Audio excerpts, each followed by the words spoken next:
What if I told you that the planet is melting so fast that it is creating an entirely new ocean highway, one that did not exist on any shipping map just 20 years ago?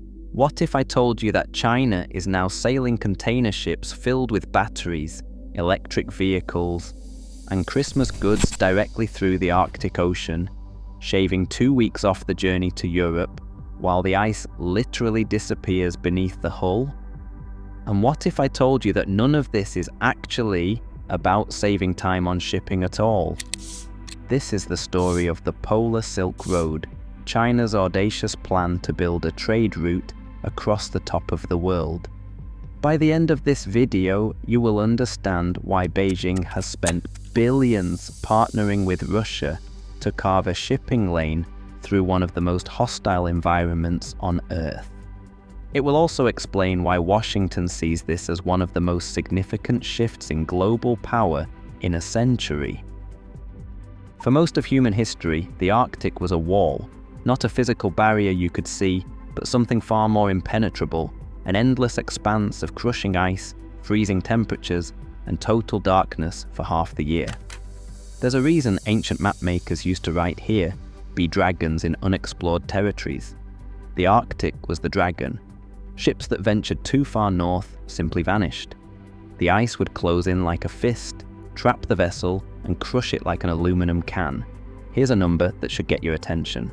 For centuries, summer ice in the Arctic Ocean measured around 8 million square kilometers. That's ice thick enough to stop any ship ever built. But something has changed. Since satellite observations began in 1979, summer ice extent has declined by 40%. Ice volume, the actual amount of frozen water, has dropped by 70%. Multi-year ice, the oldest and thickest Arctic ice, and the principal obstacle to shipping, is disappearing faster than the younger, thinner ice around it. Picture this: ice that took millions of years to accumulate is vanishing within a single human lifetime, and as it melts, it's revealing something that the world's trading nations have been dreaming about for 500 years. A shortcut. Imagine you are a ship captain in Shanghai. Your cargo hold is filled with lithium batteries, solar panels, and electric vehicles bound for Rotterdam. The traditional route takes you south through the Strait of Malacca, across the Indian Ocean, through the Suez Canal, across the Mediterranean, and finally up to Northern Europe.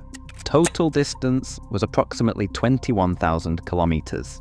Total time was 40 to 50 days. Now imagine someone told you there was another way. Head north instead, sail along the coast of Russia, through the Arctic Ocean, and emerge in the North Atlantic. Here is where it gets interesting. The Northern Sea Route is approximately 7,000 kilometers shorter than the Suez Canal passage. That is 40% less distance. Transit times drop from over a month to just 18 or 19 days. In September 2025, a container ship called the Istanbul Bridge departed China loaded with goods destined for Europe. But instead of turning south toward the Suez, it pushed north into the frigid waters of the Arctic Ocean. It completed the journey to the UK in just over 20 days, the fastest transit between China and Europe ever recorded by a non-polar vessel. That ship carried everything from clothing to electronics, timed to arrive for the peak Christmas shopping season. Chinese authorities called it a major breakthrough and announced plans for regular summer service by 2026. But fuel savings and faster delivery are only part of the story. Let me show you the real calculations Beijing is making. Here is the problem with shortcuts through the Arctic. Even when the ice is melting, there is still plenty of ice. Winter ice along the Northern Sea Route can reach 2 meters thick. That is taller than most basketball players, and it will stop any normal ship cold, literally. The ice does not just block your path, it actively crushes anything that gets trapped. So how do you solve a problem that has defeated explorers for centuries? Russia has the answer. It is nuclear. Russia operates the world's only fleet of nuclear-powered icebreakers. These are not just ships with reinforced hulls, they are floating nuclear reactors, generating enough power to smash through ice at continuous speeds, carving channels through frozen barriers that would destroy conventional vessels. As of late 2025, Russia has 8 nuclear-powered icebreakers in active service. For the first time in history, All 8 were deployed simultaneously this winter to keep Arctic shipping lanes open. These ships can break through ice at up to 3 knots, about walking speed, which does not sound fast until you consider they are plowing through solid ice the entire time. Here is the scale of Russian investment. The Arktika-class icebreakers generate 220,000 horsepower. Each one costs over $1 billion to build. Russia has 3 more under construction for 2026, 2028, and 2030. They are also building the Leader-class Rossiya, a ship designed to break ice more than 4 meters thick and enable year-round navigation by the end of the decade. Now here's where China enters the picture. In October 2025, Russia and China signed a formal agreement to jointly develop the Northern Sea Route as the backbone of the Polar Silk Road. This wasn't a handshake deal, it was a comprehensive framework covering shipping, safety, shipbuilding technology, and long-term infrastructure development. China brings the cargo, Russia brings the icebreakers. Together, they're building something that didn't exist on the strategic map just a decade ago. But the Polar Silk Road was not really about shipping speeds. It was about something far more valuable: independence. Picture a map of global trade routes. Notice how nearly everything from East Asia to Europe passes through a handful of critical choke points: the Strait of Malacca, the Indian Ocean, the Red Sea, the Suez Canal. Each one of these passages is narrow. Each one is surrounded by potential conflict zones, and each one can be blocked. In 2021, a single container ship called the Ever Given ran aground in the Suez Canal for 6 days. The blockage cost global trade an estimated $10 billion per day.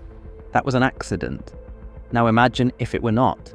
Since 2023, Yemen's Houthi rebels have been attacking commercial ships in the Red Sea, vessels that must pass through to reach the Suez.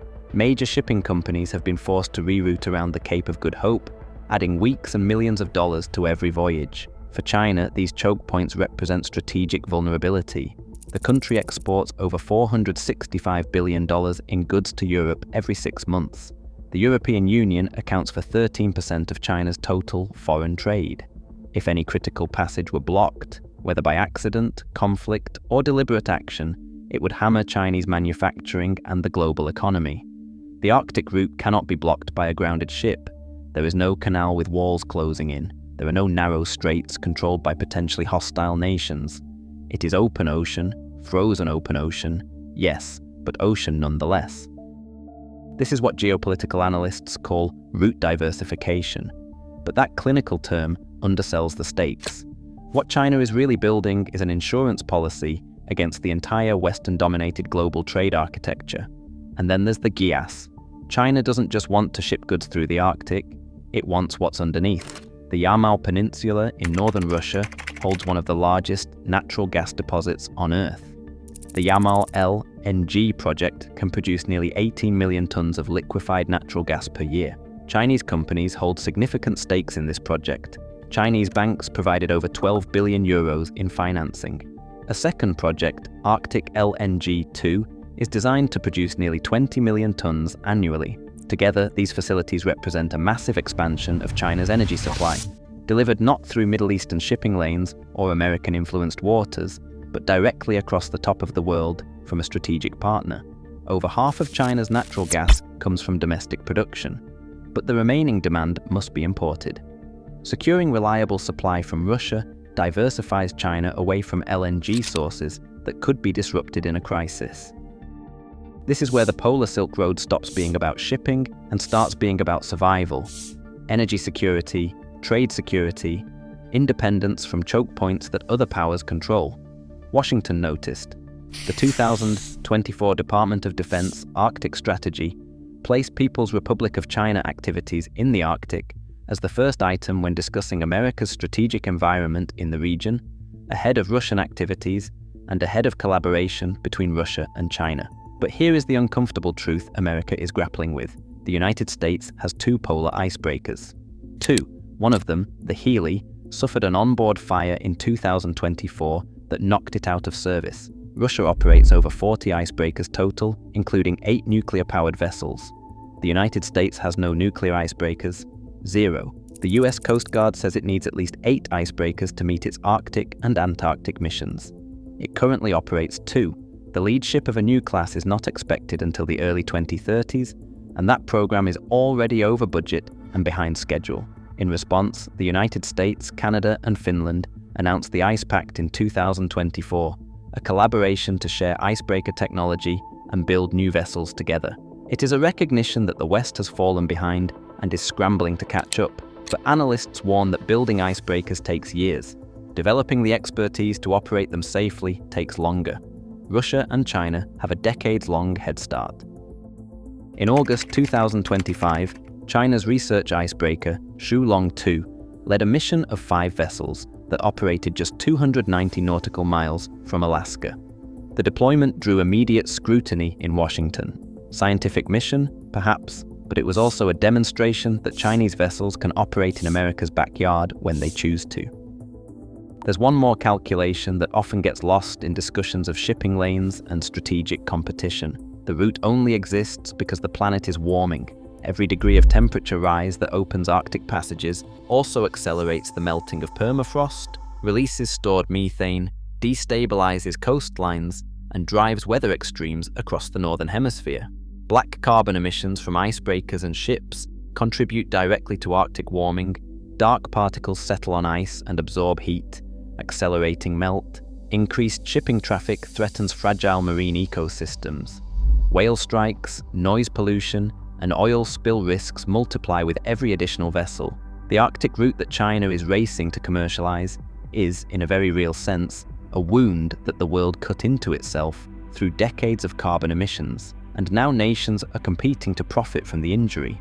Environmentalists argue this creates a perverse incentive. The worse climate change gets, the more valuable Arctic shipping becomes. The more ships traverse the route, the more emissions they produce. The more emissions, the faster the ice melts. It's a feedback loop with no clear exit. So where does this leave us?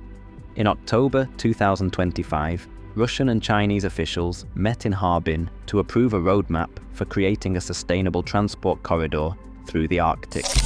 The goal: regular routes, long-term European port contracts, and deeper integration of Chinese manufacturing with European markets, all via a passage that bypasses every traditional choke point. China projects Arctic shipping volumes to continue climbing toward tens of millions of tons annually. New container lines are launching, ice-class vessels are being ordered.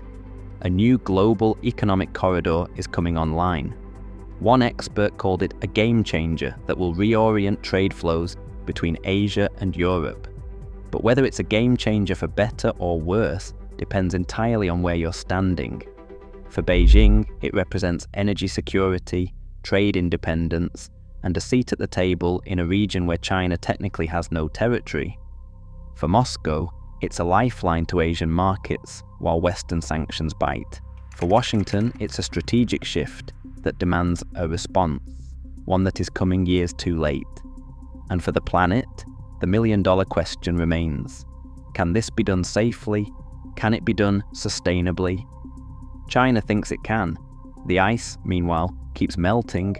This video took dozens of hours of research across government documents, academic papers, shipping data, and strategic analyses from multiple nations. If you found it valuable, a like helps this content reach more people who want to understand how global trade is being redrawn in real time. Drop a comment and tell me where you're watching from. I'm curious how many of you live in countries that will be directly affected by this new route, and if you want to go deeper on geopolitics and global trade, subscribe. There's a lot more coming. Thanks for watching.